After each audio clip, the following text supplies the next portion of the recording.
Hi, Shara. Hello. So let's start with sharing a bit about you. What I know is that you're an American, but you recently moved in the UK, and that you're living there with your husband, and that you also working with a hair project, right? Yeah, it's a small part, but yeah. Yeah, Yeah, this is what I know, and I would want you to share more. Yeah. sure. Um, yeah, so most people don't know that I'm actually Canadian. I was born in Canada, but I moved to America when I was like 9 months old, so I consider myself American. But I'm a dual citizen, and I've lived kind of all over America. I lived in Central America for about 5 years in my early 20s. Um, and then I met my husband at a circling festival in 2015, and he came to America for about 3 years, and we were living in Austin, Texas, and in a little island off the coast of Washington. And then he really wanted to come home, and I've always wanted to live in Europe, so we moved to England in the summer of 2019 and have been here since. And yeah, so I do obviously circling. I do the bookkeeping for the company as well. And then I do bookkeeping for a couple other people. And I have another company with my partner. We sell eco friendly products for like scuba divers and other water sports because I used to be a scuba diver. So, yeah, I don't know how much info you want, but there's a little snippet. Yeah. Yeah, a little of your world, and yeah, I'm happy to know more. Really didn't know you were Canadian. Yeah, most don't. I mean, it was a small part of my life, but as a kid, we'd go every summer to visit my grandparents. So it's in my blood. And yeah, I knew that you met your husband at the circling festival. This I knew this part. Would love to hear more if you want to share, and also like how you arrived in circling. Yeah, yeah. So I was living in Dallas, Texas with my brother, and he knows Jordan Allen, the creator of Circle Anywhere. And he was out of town and was like, "Hey, my friend's in town. Can he stay at the house?" And I was like, "What? That's a bit weird." He's like, "No, no, he's a really cool dude." He's like, "Okay, fine." um, so yeah, it was just the two of us, and he of course started telling me about circling. And as soon as he started talking about it, I was just like, "What is this madness? Like, I need to know about it." I had a group of friends that I was doing contact improv with, and like very much in a close connection with them, but not through words. So I asked him if I could have some friends over, and he could show us how to circle. And he said yes. And by the end of the night, it was like the missing piece was found. And all of a sudden, I had a way to communicate with those people that I felt such a deep connection to, but didn't really know how to do that. And that was in September of 2014. And it was sort of like an instant love affair. And I I ended up bringing Jordan back to Dallas twice to do some immersions, and I was going down to Austin because he's got a local community there. Um, and then I ended up signing up for a facilitator training with Circling Europe um, in January of 2015, and that sort of like launched my career into it. And again, after the first weekend, there was this sense of like, I don't know how or what it's going to look like, but like this will be a part of my life, a part of my work. And I just kind of dove headfirst. I did another facilitator training that Jordan and Sarah Ness and that they were leading, and then I started assisting on weekends and other facilitator trainings and leading immersions, and then Jordan created Circle Anywhere and came on there. So it was basically from 2015. I mean, until now, I'm still very much involved, but um, yeah, not as much. I think for 2 years or something, I was just head in, like every training that was happening, every weekend that was happening, I was there, making it a part of my life and a part of my development, really. Um, yeah, I just love how much I can see about myself and learn and grow from this practice. Mm. Yeah. But yeah, what you liked about circling is like I heard that you could communicate with people in the way that you didn't know how before. Yeah. Yeah, I think it's really given me a tool set to share myself more. Like I'm a bit of an introvert and a shy person, and when I'm in groups, I kind of like just want to curl inside. And I think circling's given me a way to share that, like to say when I'm with people, oh, I feel a bit nervous or uncomfortable.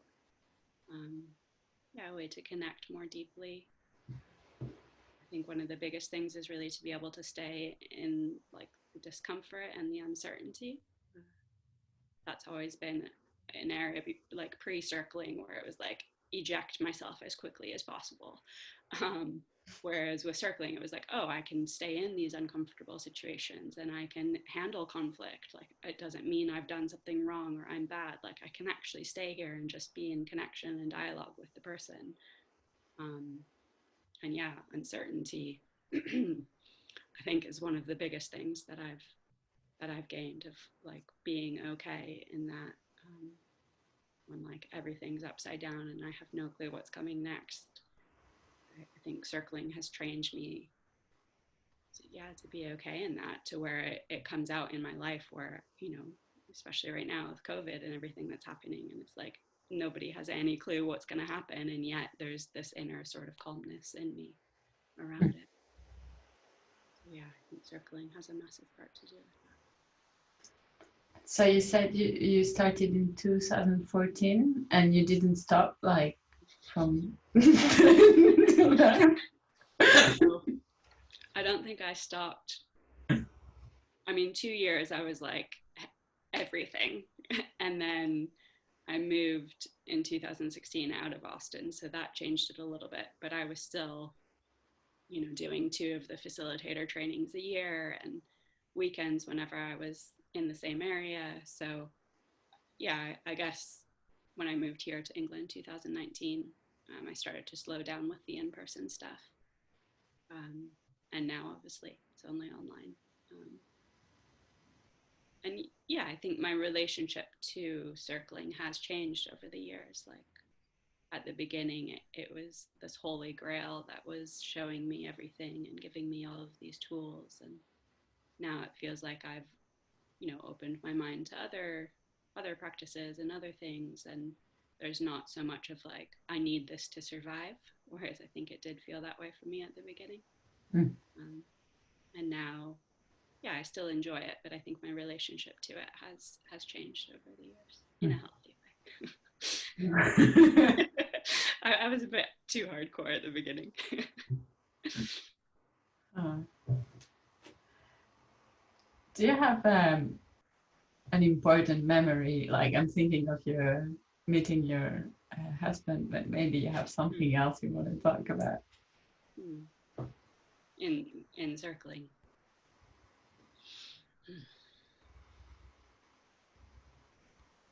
Yeah, I don't know if it's specifically like one experience. It more just feels like when you ask that, I get sort of a collection of memories that all come in.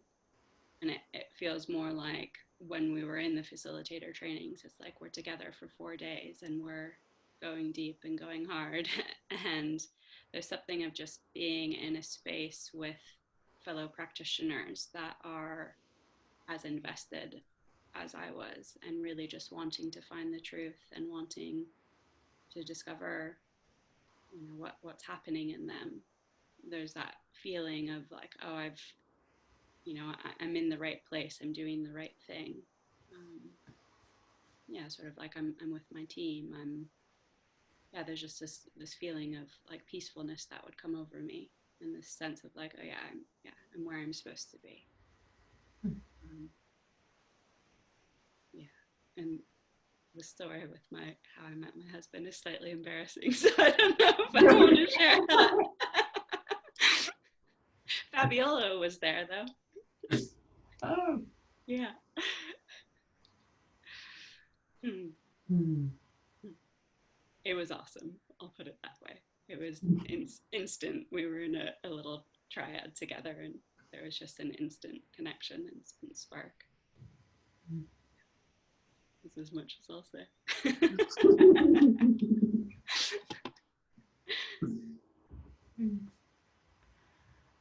How about mentors? Do you have mentors? Hmm. People that you look up for to, yeah. Yeah. I mean, I think like I have mentors within our little facilitator cluster that I admire.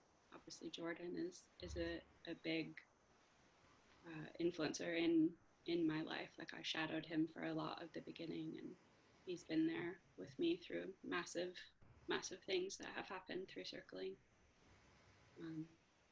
Marisha, she's not with us anymore, but she's alive, just not on Circle anywhere. um, yeah, I think just seeing the way that she would lead and how she would be in a space kind of showed me that like I relate a lot to how she is. Who is like, oh, my way is okay.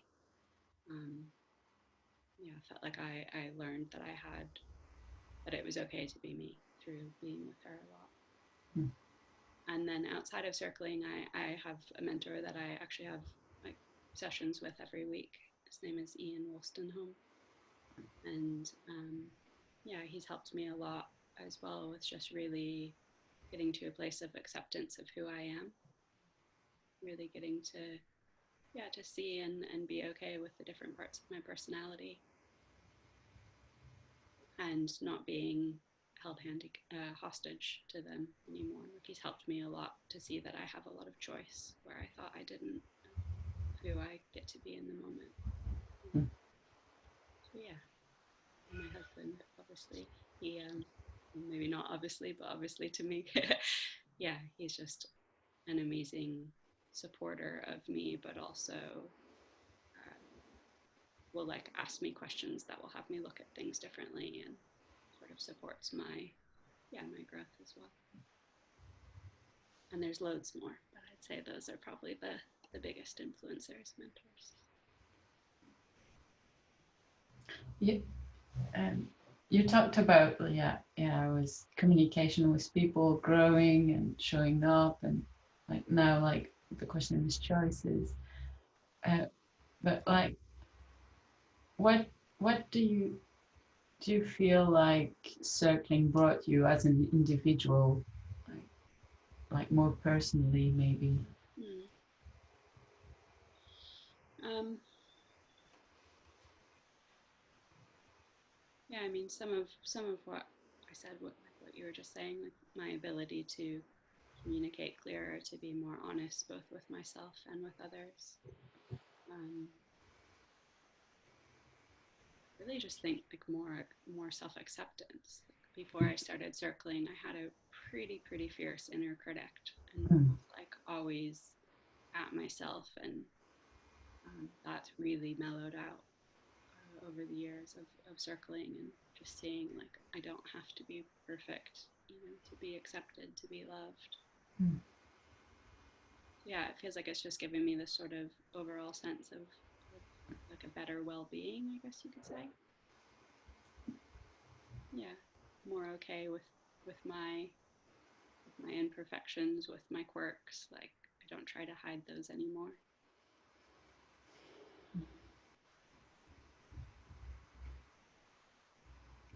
How is it not to hide them anymore? It feels really nice.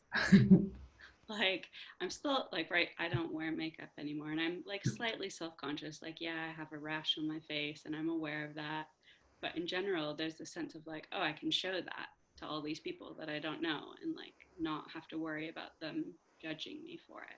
So it's like I can show my flaws. I don't even know that they all are flaws, but it's like I feel more comfortable to just be as I am, and like I don't have to fit into what society tells me I should be doing in order yeah, to again, like be accepted, to belong. Mm. So it feels a lot more freeing.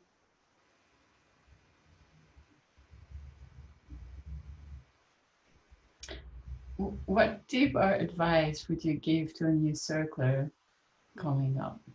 I like that question. Yeah. um, to be gentle with yourself, to be patient.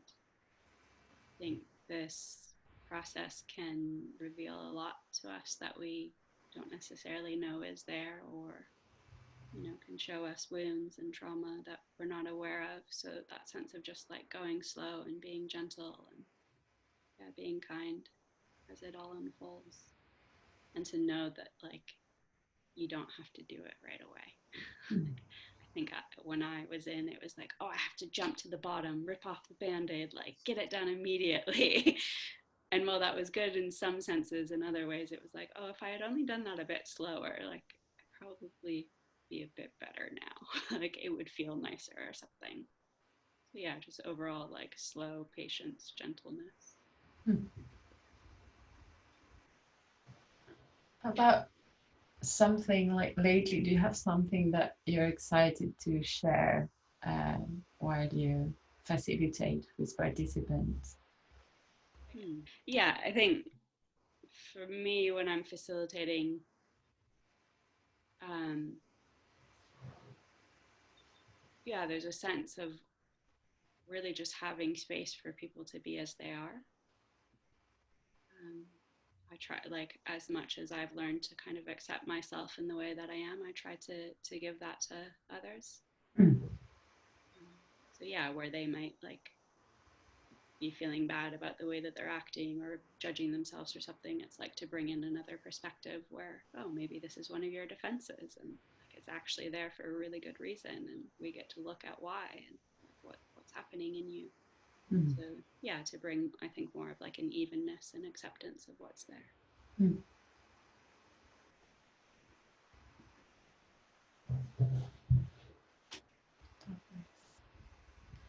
And is there a question that I didn't ask you and you would have loved to? Oh.